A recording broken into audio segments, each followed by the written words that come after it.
देखिए, कल की तासिका में हमने हिंदी भाषा पर चर्चा की थी और हिंदी शब्द कैसे आया, हिंदी शब्द का किन किन अर्थों में प्रयोग हुआ करता था। और उसके उपरांत हमने ये देखने की कोशिश की कि हिंदी के जो अलग अलग रूप हैं, खास करके अलग अलग शैलियाँ हैं, उनमें से संस्कृतनिष्ठ शैली की ओर हमने आपका ध्यान आकर्षित किया था। कल की वीडियो रिकॉर्डिंग भी तासिका की हमने ग्रुप पर डाली हुई है, अन्य छात्र भी देख सकते हैं। आज हम आरंभ करेंगे जो दूसरी शैली है हिंदी की, वह है दक्षिणी हिंदी। देखिए, इससे पूर्व हमने बात कही थी कि जिसको आज हम हिंदी कहते हैं, वह मूल में हरियाणा और दिल्ली के आसपास बोले जाने वाली खड़ी बोली नाम की एक बोली है। लेकिन जब यह खड़ी बोली दक्षिण में आई तो दक्षिणी कहलाई। दक्षिणी दक्षिण में क्यों आई, इसका पूरा मैं कहूँगा कि देखिए कि यहाँ अलाउद्दीन खिलजी ने देवगिरी पर आक्रमण किया और उसके उपरांत मोहम्मद तुगलक ने देवगिरी को अपनी राजधानी बनाया।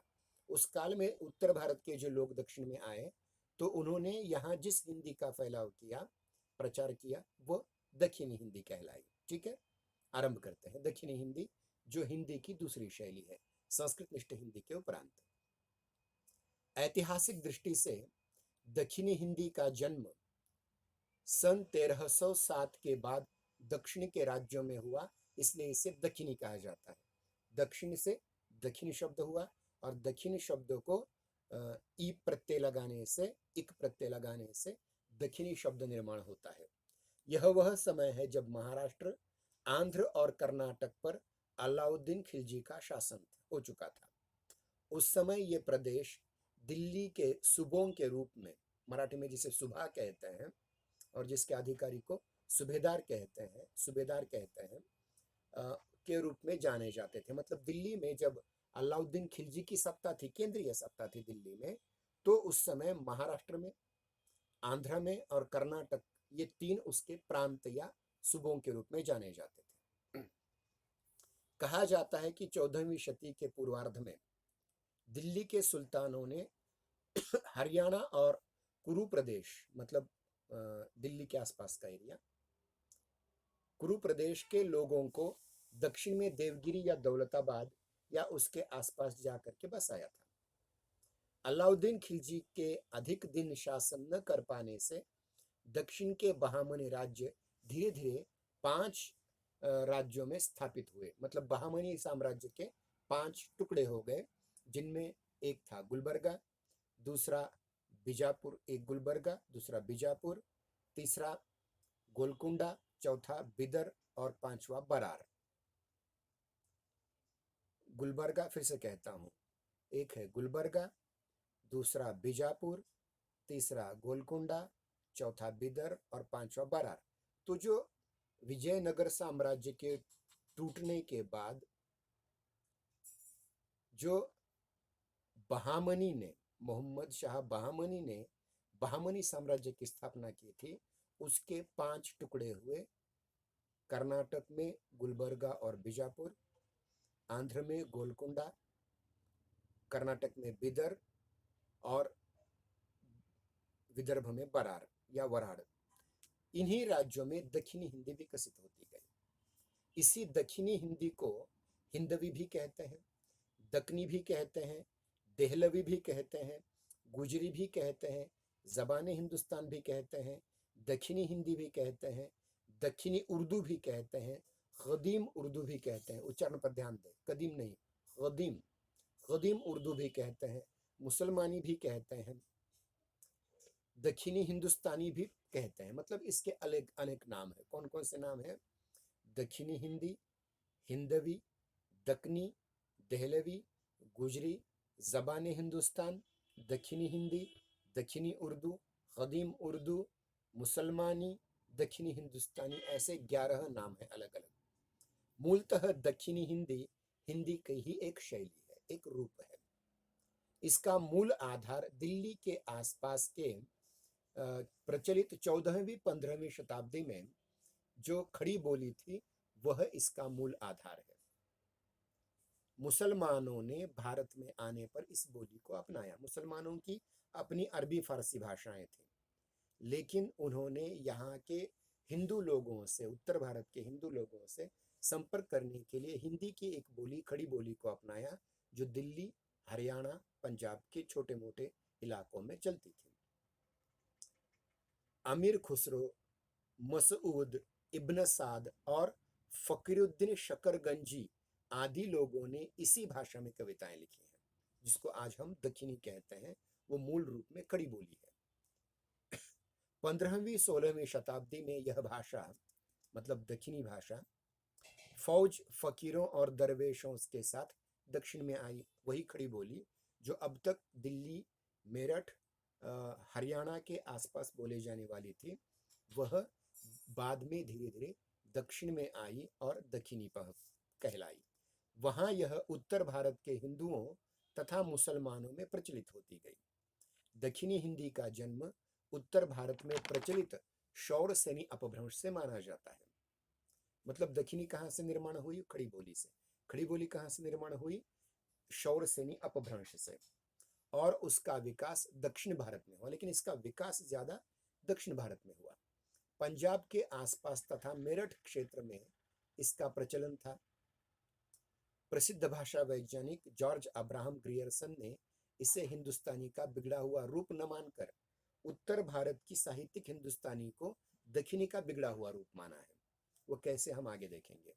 यूं तो दक्षिणी को प्राचीन खड़ी बोली माना जा सकता है, जिसमें मेवाती, ब्रजभाषा, पंजाबी, हरियाणवी और अवधी के रूप समाहित हैं। मतलब दक्षिणी में केवल खड़ी बोली नहीं, खड़ी बोली के साथ साथ मेवाती, जो राजस्थानी हिंदी की एक बोली है, ब्रजभाषा जो पश्चिमी हिंदी की एक बोली है, पंजाबी एक अलग भाषा बन चुकी है, पहले हिंदी की एक भाग हुआ करती थी, हरियाणी ये पश्चिमी हिंदी की एक बोली है, और अवधी जो पूर्वी हिंदी की बोली है।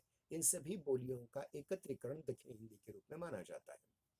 दक्षिण में जाने के बाद इस पर गुजराती तथा मराठी का भी कुछ प्रभाव पड़ा। जैसे दक्षिण में आई तो उसमें गुजराती भाषा का, क्योंकि उस समय गुजरात और महाराष्ट्र एक ही था लगभग, तो उस पर गुजराती भाषा का भी और मराठी का भी प्रभाव पड़ा। जॉर्ज अब्राहम ग्रियर्सन के भाषा सर्वेक्षण के अनुसार उनके समय में 1951 में लगभग दक्षिणी हिंदी बोलने वालों की संख्या 36.5 लाख थी। अब वो बढ़ चुकी है। उल्लेखनीय है कि आज भी इस भाषा में, इस भाग में दक्षिणी उर्दू बोली जाती है। आज उर्दू भाषा का मूल रूप फारसी से अत्यधिक प्रभावित हो चुका है। पुराने रूपों के विकास से तथा तमिल, तेलुगु, कन्नड़ आदि क्षेत्रीय भाषाओं के प्रभाव से काफी बदल चुका है। मतलब जो मूल दक्षिणी थी उसका उर्दू में रूपांतर हुआ, उससे पहले उस पर गुजराती, मराठी, तमिल, तेलुगु, कन्नड़ इत्यादि का प्रभाव था। यह बोली वहाँ के लोगों के विचार विनिमय की बोली है, साहित्य की बोली है। उसमें साहित्य भी लिखा जाता है, वो कैसा हम आगे देखेंगे। शिक्षा और प्रशासन का ये माध्यम भी रह चुकी है। इसके पहले कवि के रूप में हमारे सामने नाम आता है ख्वाजा बंदे नवाज गेसुदराज। अगर आप कभी गुलबर्गा गए होंगे तो गुलबर्गा में इनका बहुत बड़ा दरगाह, इनकी बहुत बड़ी दरगाह है। ये दक्षिणी के पहले लेखक और कवि हैं। क्या नाम है इनका? ख्वाजा बंदे नवाज गेसुदराज। उनका नाम है ख्वाजा बंदे नवाज। सूफी संत हैं, लेकिन उनके बाल बहुत लंबे लंबे थे, इसलिए उनको कहा गया गेसु दराज। गेसु मतलब केश, दराज मतलब बड़े हुए। निजामी, वजही, मोहम्मद कुली कुतुब शाह, अली आदिल शाह जैसे लोग इसमें कविता रचा करते थे। ये बहुत बड़े बड़े कवि हैं। कौन कौन है? ख्वाजा बंदे नवाज गेसुदराज, निजामी, वजही, मोहम्मद कुली कुतुब शाह, अली आदिल शाह वगैरह वगैरह। 15वीं शताब्दी से लेकर के 18वीं शताब्दी तक दक्षिणी को बहामनी वंश के जितने भी सुल्तान थे, उन सुल्तानों और अन्य राजाओं का आश्रय प्राप्त था। इसमें बहुत सा साहित्य भी लिखा गया। प्राचीन गद्य साहित्य भी इसमें बहुत उपलब्ध होता है। खड़ी बोली गद्य का प्राचीन प्रामाणिक ग्रंथ दक्षिण में ही मिलता है, दक्षिणी में ही मिलता है। वह है मिराजुल आशिकिन, और मिराजुल आशिकिन इस ग्रंथ के रचयिता हैं ख्वाजा बंदे नवाज गेसुदराज। उनका समय सन 1318 से लेकर के 1430 का माना जाता है। उर्दू साहित्य का आरंभ भी दक्षिणी से ही मिलता है। माना जाता है। भाषा और भाव का पर्याप्त अंतर होने पर भी दक्षिणी उर्दू की जननी है। ध्यान रखिए, आगे जिस उर्दू की हम बात कर रहे हैं वो उर्दू का जन्म दक्षिणी भाषा से हुआ है। दक्षिणी और खड़ी बोली में बहुत कम अंतर है, मतलब दक्षिणी और खड़ी बोली लगभग समान है। उदाहरण के रूप में आसमान दक्षिणी में कहा जाता है आसमान, तो खड़ी बोली में कहा जाता है आसमान। गूंगे गूंगे, भीगना भीगना, सुक्का सूखा, मतलब दक्षिणी में सुक्का कहा जाता है, हिंदी में सूखा कहा जाता है, वाळलेला या अर्थ। कीचड़ कीचड़ आदि शब्दों में ह्रस्व स्वर और द्वित्व व्यंजन बताते हैं कि इस पर पंजाबी का प्रभाव बहुत ज्यादा है। मतलब खड़ी बोली पर जब पंजाबी का प्रभाव आया तो लगभग दक्षिणी जैसी दिखती है। दक्षिणी भाषा तथा उसका साहित्य हिंदी के अत्यंत निकट का साहित्य है। दक्षिणी भाषा तथा साहित्य की आत्मा पूर्णतः भारतीय है। वास्तव में दक्षिणी हिंदी की ही एक शैली है। मतलब दक्षिणी भाषा क्या है, हिंदी की ही एक शैली है।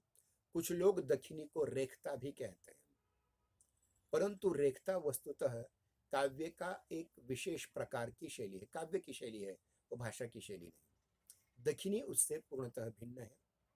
दक्षिणी हिंदी को हिंदी साहित्य के विकास की एक महत्वपूर्ण कड़ी भी कहा जाता है। यह हिंदी का पूर्व रूप है। आज की जो हिंदी है उसके पूर्व रूप में हमें दक्षिणी प्राप्त होती है। दिल्ली के आसपास की हरियाणी खड़ी बोली के ने समय समय पर अरबी, फारसी, तुर्की आदि भाषाओं से शब्द ग्रहण किए। जिस समय उत्तर भारत में खड़ी बोली मात्र बोलचाल की भाषा थी, तब दक्षिण भारत में खड़ी बोली में अर्थात दक्षिणी में बहुत बड़े बड़े साहित्यकार अपनी साहित्यिक रचनाएं लिख रहे थे। बहुत बड़े बड़े कवियों और लेखकों को सम्मान भी मिल रहा था, जो अलग अलग आदिल शाही, निजाम शाही, कुतुब शाही, बरार शाही, बरीद शाही, इमाद शाही, ये अलग अलग शाहियाँ थी। उनमें उन लेखकों को, कवियों को संरक्षण भी मिल रहा था, उनको प्रश्रय भी मिल रहा था, आश्रय भी मिल रहा था। और ये बहुत बड़े बड़े बड़ा बड़ा साहित्य इसमें लिखा जा रहा था। मसनवियाँ मतलब महाकाव्य लिखे जा रहे थे, उनका उल्लेख हम आगे करेंगे। इतना ही नहीं, मतलब कवियों और लेखकों का सत्कार ही इन आदिल शाह, कुतुब शाह, निज़ाम शाह, इमाद शाह वगैरह ने नहीं किया, अपितु ये खुद सुल्तान भी खुद दक्षिणी के बहुत बड़े लेखक थे, कवि थे। जैसे उदाहरण के रूप में इब्राहिम आदिल शाह, कुली कुतुब शाह, अली आदिल शाह, ये सारे के सारे शाह जो हैं दक्षिणी में स्वयं भी बहुत अच्छी तरह से रचनाएं लिखा करते थे। इतना ही नहीं, उन्होंने तो लिखा ही, और उस समय के अपने जो छोटे छोटे रचनाकार थे उनका मार्गदर्शन भी किया।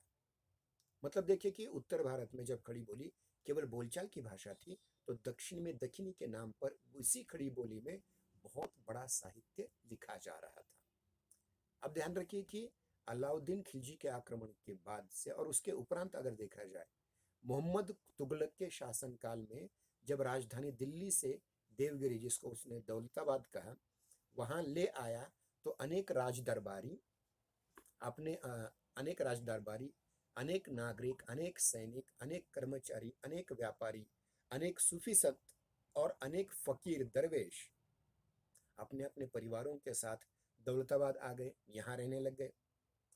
इनमें से अधिकांश लोग दिल्ली के आसपास के थे और हरियाणी और खड़ी बोली बोलते थे।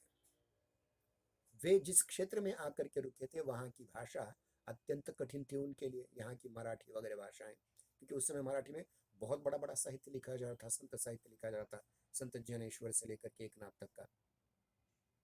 और आप जानते हैं कि एकनाथ के गुरु जनार्दन स्वामी ये देवगिरी के किलेदार थे, तो ये बहुत कुछ समय लिखा जा रहा था।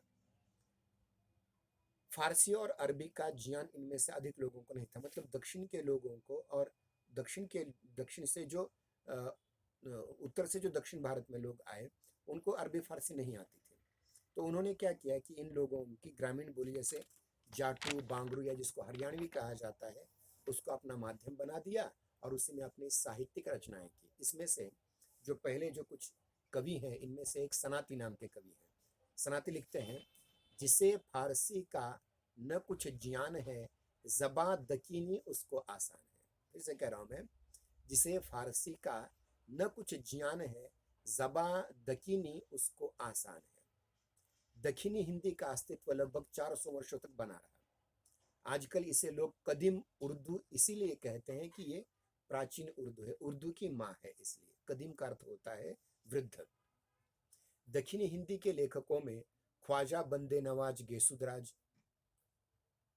मोहम्मद हुसैनी का नाम बहुत उल्लेखनीय है। इन्होंने दक्षिणी में अपनी बहुत सारी रचनाएं लिखी हैं, जैसे 3 रिसाले, मिराजुल आशिकीन, हिदायतनामा, रिसाला, सहेवारा आदि। फिर से कहता हूँ, 3 रिसाले, मिराजुल आशिकीन, हिदायतनामा, रिसाला, सहेवारा, ये इन्होंने लिखा हुआ। इनका पूरा नाम है ख्वाजा बंदे नवाज गेसुदराज मोहम्मद हुसैनी, जो गुलबर्गा में जिनकी एक बहुत बड़ी दरगाह है। कुतुब शाही के राज्य में मुल्ला वजही, गब्बासी, इब्न निशाती, गुलाम अली जैसे साहित्यकार चर्चित रहे हैं। इनके अतिरिक्त वली औरंगाबादी, ये दक्षिणी हिंदी के अंतिम कवि माने जाते हैं और उर्दू के पहले कवि माने जाते हैं। कैसे, हम उर्दू के प्रसंग में आगे देखने वाले हैं।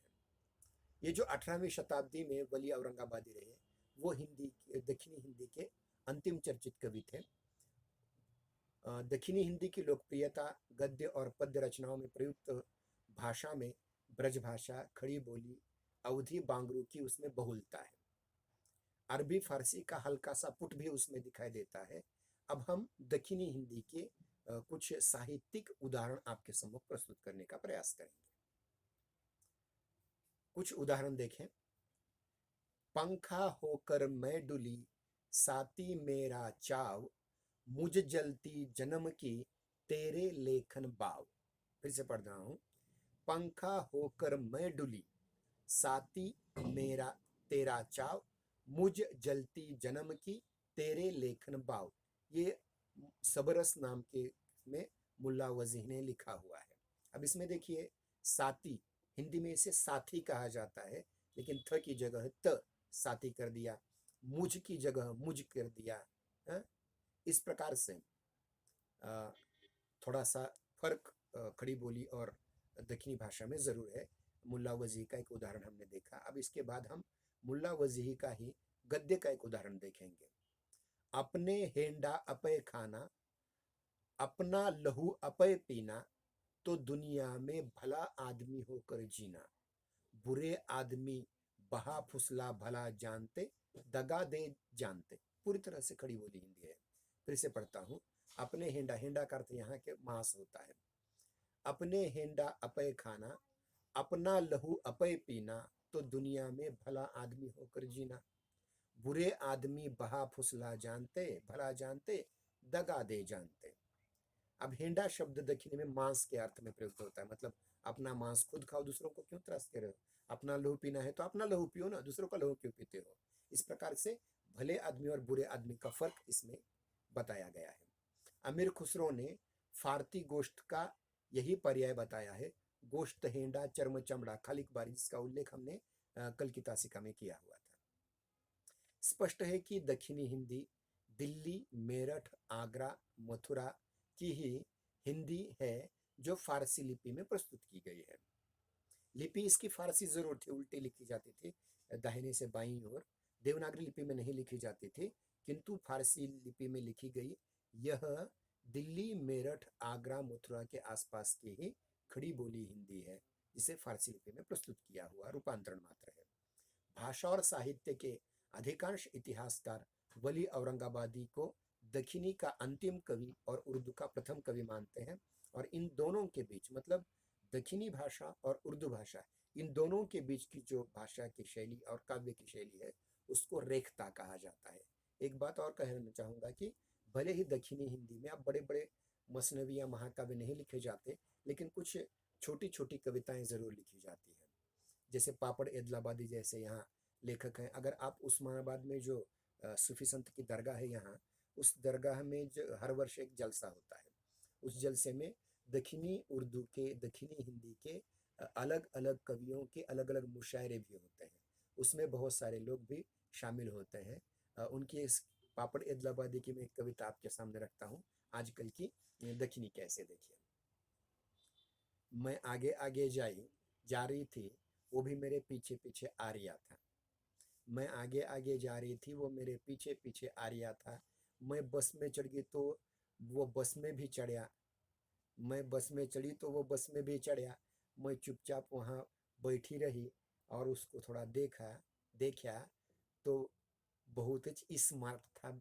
माटी मिलिया, माटी मिलिया खास करके ये दक्षिणी हिंदी का शब्द है। और अगर ये थोड़ी सी मुशायरों में पढ़ी जाने वाली कविता है मान ली जाए, लेकिन कुछ अच्छे कवि भी इसका दक्षिणी में आजकल है, जैसे सुलेमान खतीब की एक बहुत महत्वपूर्ण कविता है देखिए, मोट नाम की कविता है। मोट जो किसान मोट से पानी निकालता है ना, उस पर कविता है। वो कहते हैं देखिए, ठंडा ठंडा मोट का पानी, मोट चलाए हल्लू हल्लू। अब ये हल्लू हल्लू जो है ना, मराठी के हड़ू सावकाश के लिए जो शब्द है उससे बना हुआ है। तो इस प्रकार की बहुत सारी कविताएं हमको मिलती हैं। और प्राचीन काल में पदमराव जैसा एक बहुत बड़ा महाकाव्य दक्षिणी में प्राप्त होता है। तो आज हमने ये देखने की कोशिश की है कि किस प्रकार से हिंदी की एक दूसरी शैली, जिसको हम दक्षिणी हिंदी कहते हैं, जिसको कदीम उर्दू भी कहा जाता है, गुजरी कहा जाता है, दक्षिणी कहा जाता है, दक्षिणी कहा जाता है, इसको हमने आपके सम्मुख रखा। आज अब हम तीसरी एक और शैली आपके सम्मुख रखना चाहते हैं। वो शैली है उर्दू शैली। अभी हमारे 14 मिनट बाकी हैं, हम अब उर्दू की ओर जाएंगे। पूरा हो नहीं पाएगा, लेकिन एक दो परिच्छेद हम उर्दू के आज पूर्ण करने का प्रयास करेंगे। मैंने अभी कहा था कि दक्षिणी हिंदी के पहले कवि के रूप में गेसुदराज हैं और अंतिम कवि के रूप में वली औरंगाबादी हैं। और वली औरंगाबादी उर्दू के पहले कवि भी सिद्ध होते हैं। मतलब खड़ी बोली से दक्षिणी हिंदी के बाद में उर्दू, कैसे उर्दू निर्माण हुई इसको हमें देखना है। और उर्दू शब्द का अर्थ क्या है ये हम देखने का प्रयास करेंगे। देखिए, हिंदी की 4 शैलियाँ हैं: संस्कृत निष्ठ हिंदी, दक्षिणी हिंदी, उर्दू और हिंदुस्तानी। इसमें से पहले कल हमने संस्कृत निष्ठ हिंदी देखी, आज हमने दक्षिणी हिंदी देखी। अब हम जो हमारा समय थोड़ा रह गया है, उस समय में हम उर्दू को थोड़ा सा देखने का प्रयास करेंगे। देखिए, उर्दू को भी हिंदी की एक शैली मात्र माना जाता है। उर्दू और हिंदी दोनों का व्याकरणिक ढांचा एक जैसा है, केवल शब्दावली के स्रोत में कुछ अंतर है और दोनों की लिपि अलग है। मतलब हिंदी देवनागरी लिपि में लिखी जाती है, तो उर्दू फारसी लिपि में लिखी जाती है। उर्दू की अपनी लिपि भी है, फारसी से बनी हुई। शब्दावली का जो स्रोत है वो उनका अरबी फारसी है उर्दू वालों का, और हिंदी वालों का संस्कृत है। दोनों की लिपि अलग है, इसलिए दोनों में कुछ अलगाव प्रतीत होता है। हिंदी लेखन में प्रायः देवनागरी लिपि का प्रयोग किया जाता है और उर्दू लेखन में प्रायः फारसी लिपि का प्रयोग किया जाता है। उर्दू मूलतः तुर्की भाषा का शब्द है। अब शब्द की बात करें, जैसे दक्षिणी शब्द दक्षिण शब्द से बना है, वैसे उर्दू शब्द कैसे बना है इस पर भी हम चर्चा करेंगे। उर्दू शब्द मूलतः तुर्की भाषा का एक शब्द है, जिसका अर्थ है बाजार, लश्कर, छावनी, पड़ाव या किला। क्या है उर्दू शब्द का अर्थ? क्या है? उर्दू शब्द तुर्की भाषा का शब्द है, जिसका अर्थ होता है बाजार या लश्कर या छावनी या पड़ाव या किला। जैसे काजी उर्दू एक शब्द है जिसका अर्थ होता है छावनी का न्यायाधीश। काजी मतलब न्यायाधीश। काजी ए उर्दू छावनी का न्यायाधीश। उर्दू ए लश्कर मतलब फौज का शिविर आदि। जब 15वीं 16वीं शताब्दी में भारत पर मुगलों का साम्राज्य स्थापित हुआ और उन्होंने दिल्ली आगरा को राजधानी बनाया, तो उर्दू शब्द का प्रयोग होने लगा। दिल्ली के में लाल किला तथा जामा मस्जिद के आसपास का क्षेत्र अधिकतर फौजी छावनी का, सैनिक स्कंधावर का परिक्षेत्र था, जिसमें रहने वाले सैनिक अरबी फारसी के स्थान पर यहीं की जनपदीय बोली, जिसको हम खड़ी बोली कहते हैं, उसका प्रयोग करते थे। खड़ी बोली का मूल नाम है कौरवी। कौरवी या खड़ी बोली का प्रयोग करते थे। मुगल दरबार में उसे जबान ए उर्दू मतलब फौजी लश्कर की भाषा कहा जाता था। जबान ए उर्दू मतलब फौजी लश्कर की भाषा कहा जाता था। बहुत बड़ी छावनी में प्रचलित होने के कारण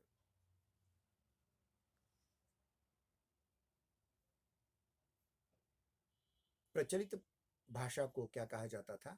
जबान ए उर्दू ए मुअल्ला, बड़े किले के श्रेष्ठ फौजियों की भाषा वो कहलाते थे। जबान ए उर्दू ए मुअल्ला मतलब उर्दू का पूरा नाम क्या है? जबान ए उर्दू ए मुअल्ला। फिर से कह रहा हूं, जबान ए उर्दू ए मुअल्ला, इतना बड़ा नाम है। परंतु यह नाम बहुत बड़ा होने के कारण उसका छोटा रूप उर्दू बन गया। यह नाम बहुत बड़ा होने के कारण धीरे धीरे संक्षिप्त होता गया और जबान ए उर्दू ए मुअल्ला की जगह केवल उर्दू यह शब्द प्रयुक्त होने लगा। पहले इसे जबान ए उर्दू कहा जाता था, फिर उर्दू की बोली कहा जाने लगा, यानी छावनिया बाजार की भाषा के नाम से प्रचलित हुआ। दिल्ली, गाजीपुर और गोरखपुर आदि के उर्दू बाजार वस्तुतः मुगल सैनिकों के लिए बने हुए थे, इसलिए उर्दू बाजार कहलाए। यहाँ बोलचाल में जो सामान्य भाषा प्रयुक्त होती थी वह उर्दू की बोली या जबान उर्दू कहलाती थी। बाद में केवल उसका नाम उर्दू इतना ही सीमित हो गया। 18वीं शती तक जो भाषा हिंदवी, हिंदुई, हिंदी या हिंदुस्तानी नाम से प्रचलित थी, उसी का शाही, दरबारी, बाजारी और फौजी संस्करण उर्दू कहलाया। इसके प्रयोक्ता वर्ग पर मुगल प्रभाव विशेष दिखाई देता था। इसी को रेख्ता भी कहा गया, जिसका अर्थ था पड़ी हुई, गिरी हुई। मतलब उर्दू व्याकरण निष्ठ भाषा है और उसकी एक शैली जिसमें व्याकरण का उतना लिहाज नहीं किया जाता, उसको रेख्ता कहा जाता है। वह पड़ी हुई मतलब खड़ी बोली और पड़ी बोली, ये दो भाग उर्दू में होते थे। तो खड़ी बोली हिंदी की और पड़ी बोली रेख्ता की। क्योंकि साहित्यिक हिंदी यानी ब्रजभाषा, अवधी, मैथिली आदि की अपेक्षा में वह कुछ अप्रांजल थी, या कुछ कहेंगे शिथिल, अपरिमार्जित, व्याकरणहीन थी, और उसमें अरबी, फारसी और तुर्की शब्दों की भरमार थी रेख्ता में, इसलिए उसे पड़ी बोली कहा गया। मुगलों का शासन प्रसार दक्षिण तक हो जाने पर यही रेख्ता आगे पहुंचकर दक्षिणी कहलाई, हिंदी, दक्षिणी हिंदी के नाम से प्रचलित हुई। मुगल दरबार का एक बहुत बड़ा बादशाह औरंगजेब के बाद जो आया उसका नाम था मोहम्मद शाह रंगीला। औरंगजेब के बहुत बाद में आया। मोहम्मद शाह रंगीला के समकालीन कवि वली औरंगाबादी, जिनका उल्लेख हमने दूसरी शैली दक्षिणी के बारे में किया हुआ है, वली औरंगाबादी ने अपने समय के साहित्यकारों को फारसी के स्थान पर रेख्ता अपनाने की सलाह दी थी। उस समय तक उर्दू शब्द का प्रयोग भाषा के लिए कहीं नहीं मिलता। एक विशेष प्रकार की भाषा के अर्थ में उर्दू का प्रयोग पहली बार खान आरजू नाम के कवि ने 18वीं शताब्दी में किया। मतलब उर्दू बहुत नई भाषा है। इससे पूर्व हिंदी, हिंदुस्तानी के प्रसिद्ध कवि मीर तकी मीर और वली औरंगाबादी की कविताओं को देखकर सहज ही अनुमान लगाया जा सकता है कि जिन्हें आज हम उर्दू के कवि मानते हैं वो वास्तव में हिंदी के कवि हैं, चाहे वो मीर तकी मीर हो या वली औरंगाबादी हो। इससे पहले ही अमीर खुसरो, मलिक मोहम्मद जायसी, नूर मोहम्मद आदि जो सूफी संत कवि थे, इन्होंने अपने हिंदी काव्य खड़ी बोली और अवधी में लिखे हुए थे। बाद में मीर, वली, दर्द, सोज जैसे कवियों की रचनाएं भी इसी हिंदुस्तानी शैली की हैं, हिंदवी शैली की हैं। आधुनिक युग के प्रसिद्ध उर्दू कवि हाली, मुदस्सर हाली जिनका बहुत प्रसिद्ध महाकाव्य है, और डॉक्टर इकबाल जिनका तराना-ए हिंद जो बहुत प्रसिद्ध है, जिसको हम गाते हैं, हिंदी है हम वतन है हिंदुस्तान हमारा, सारे जहां से अच्छा, ये उन्होंने लिखा हुआ है। वो भी हिंदी की लगभग समान है, ये उर्दू कहला नहीं सकती। हाँ, इतना अवश्य है कि 18वीं 19वीं शताब्दी में हिंदी की इसी रेख्ता या उर्दू शैली में अरबी, फारसी, तुर्की शब्दावली का अधिकाधिक समावेश होता गया और ये थोड़ी सी हिंदी से अलग होती गई। देवनागरी लिपि की जगह फारसी लिपि का प्रयोग उसमें होने लगा, इसलिए ये अलग भाषा के रूप में मानी जाती है, लेकिन वो अलग भाषा नहीं है। उस समय की राजनीतिक परिस्थितियों के कारण इस प्रवृत्ति को अधिक बल मिला। प्रकृति के भारतीय परिवेश के बजाय इन लोगों ने अरब और फारस के परिवेश साहित्य में चित्रित किए गए। उपमान भी भारत के न रह करके अरब ईरान के हो गए, जैसे कमल के स्थान पर नरगिस, कमल जो हमारा फूल है उसके स्थान पर नरगिस के फूल की चर्चा की। भ्रमर और कोकिल के स्थान पर बुलबुल की चर्चा की। हिंदी के प्रेमी नायक नायिका राधा कृष्ण ने नल दमयंती न रह करके लैला मजनू श्री फरहाद हो गए। काशी प्रयाग के मथुरा वृंदावन, अयोध्या गया के स्थान पर मक्का मदीना और गंगा जमुना के स्थान पर दजला ए फरात आब हयात का वर्णन होने लगा। वीर पराक्रमी नायकों में राम कृष्ण भीम अर्जुन कर्ण के स्थान पर रुस्तुम सोहराब को लिया जाने लगा, विशेष महत्व मिलने लगा। यहाँ तक कि भारतीय संध्या या रात्रि की छाया में बैठकर के फारसी प्रेमी उर्दू कवि लिखने लगे, हर शाम है शामे मिश्र, हर शाम हर शब है शबे शिराज यहाँ। मतलब थोड़ा सा ये भारतीय की जगह अरबी ईरानी फारसी उस प्रकार की कविताएं रची जाने लगी। इस प्रकार की हिंदी की एक शैली के रूप में जो उर्दू हिंदी दिल्ली और मेरठ के इलाके में बोले जाने वाली शौरसेनी अपभ्रंश से विकसित भाषा थी और पश्चिमी हिंदी से पैदा हुई थी, उर्दू भाषा और साहित्य कतिपय विशिष्ट राजनीतिक सामाजिक धार्मिक कारणों से फारसी की ओर झुकती गई। यही स्थिति अंग्रेजों के शासनकाल में भी चलती रही।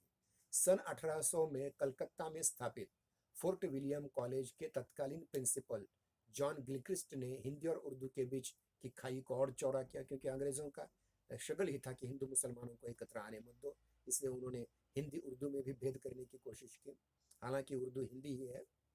सन 1837 में उत्तर प्रदेश जैसे हिंदी केंद्र में अरबी फारसी तुर्की युक्त उर्दू तथा फारसी लिपि को कार्यालयीय और अदालती भाषा और लिपि घोषित किया।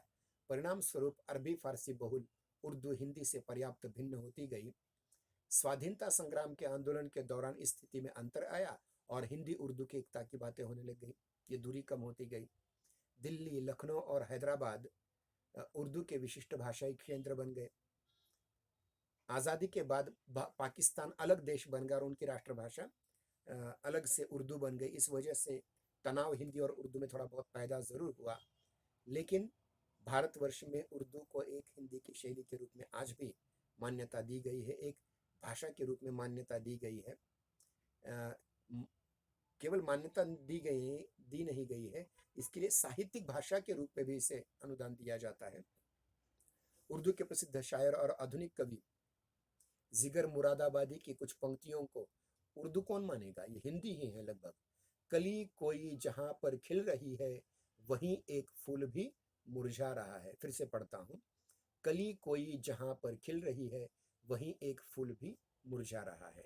अब हम हमने देखा, आज की तासिका में हमने देखा कि किस प्रकार से कौरवी या खड़ी बोली हिंदी दक्षिण में आने पर दक्षिणी कहलाई, और वही बाद में आगे चल करके जिसमें अरबी फारसी तुर्की शब्द डाले गए तो वो उर्दू कैसे बन गई, इस पर हमने विचार किया। कल की तासिका में हम हिंदुस्तानी और अन्य हिंदी की शैलियों पर विचार करेंगे। आज के लिए इतना काफ़ी है। धन्यवाद।